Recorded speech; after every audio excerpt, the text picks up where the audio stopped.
Hi, in today's tutorial, I'll be teaching you how to change the language in Google. Before we begin, please hit the like and subscribe button. With that, let's get right into it. The first thing you need to do is to go to google.com. Afterward, click on your profile picture, then go to manage your Google account. Here you'll see all of the various settings that you can customize to be able to optimize your Google usage. So just click on the personal info and scroll down until you see the general preferences for the web. Here, you can see language. By clicking on it, it'll show your preferred language options. And to change your language, you just simply select add another language and enter the language you want to use.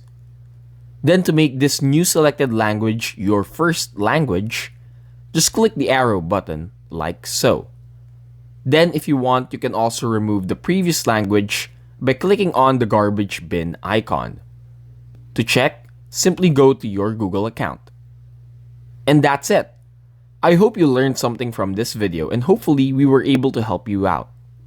Thanks for watching.